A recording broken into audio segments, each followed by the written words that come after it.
नमस्कार, मैं हूं आपके साथ साक्षी। मंगलवार को राज्यसभा में एक गर्मागर्म बहस के दौरान कांग्रेस के वरिष्ठ नेता और राज्यसभा में विपक्ष के नेता मल्लिकार्जुन खड़गे अपना आपा खो बैठे। दरअसल एक बयान के दौरान भारतीय जनता पार्टी के सांसद नीरज शेखर ने उन्हें बीच में टोक दिया, जिसके बाद खड़गे गुस्से में आ गए।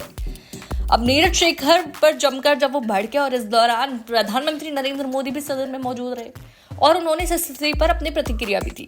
राज्यसभा में एक मुद्दे पर चर्चा हो रही थी जब मल्लिकार्जुन खड़गे ने अपने विचार रखे। खड़गे जब बात कर रहे थे तब बीजेपी सांसद नीरज शेखर ने उन्हें बीच में टोक दिया, जिससे खड़गे का गुस्सा फूटा।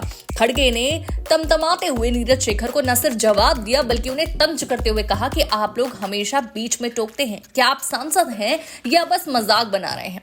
इस वाकये के बाद सदन में थोड़ी देर के लिए तनाव का माहौल बन गया और दोनों दलों के सांसदों के बीच तीखी नोकझोंक हुई।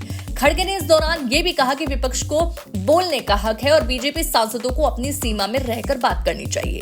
सांसदों के बीच इस टकराव के बाद प्रधानमंत्री नरेंद्र मोदी ने सदन में शांति बनाए रखने की अपील की। उन्होंने कहा, हम सभी को एक दूसरे के विचारों का सम्मान करना चाहिए। अगर कोई बीच में बोलता है तो ये हमारे लोकतंत्र की मजबूती के लिए ठीक नहीं है। हमें सही तरीके से बहस करनी चाहिए और एक दूसरे की बातें को समझना चाहिए। प्रधानमंत्री मोदी ने इस स्थिति को हल करने का प्रयास करते हुए सभी सांसदों से सदन में शांति बनाए रखने की अपील की ताकि लोकतंत्र की गरिमा बनी रहे। कांग्रेस पार्टी ने इस घटना की कड़ी आलोचना की है और बीजेपी पर विपक्ष को दबाने की कोशिश करने का आरोप लगाया है। कांग्रेस नेता जयराम रमेश ने ट्वीट करते हुए कहा, बीजेपी के लोग हमेशा विपक्ष की आवाज दबाने की कोशिश करते हैं, लेकिन हम शांत नहीं बैठेंगे। हम अपनी बात रखने के लिए सदन में खड़े रहेंगे। कांग्रेस के अन्य नेताओं ने भी इस घटना की निंदा करते हुए कहा कि विपक्षी नेताओं को सदन में बोलने का पूरा हक है और बीजेपी को उनका अपमान नहीं करना चाहिए।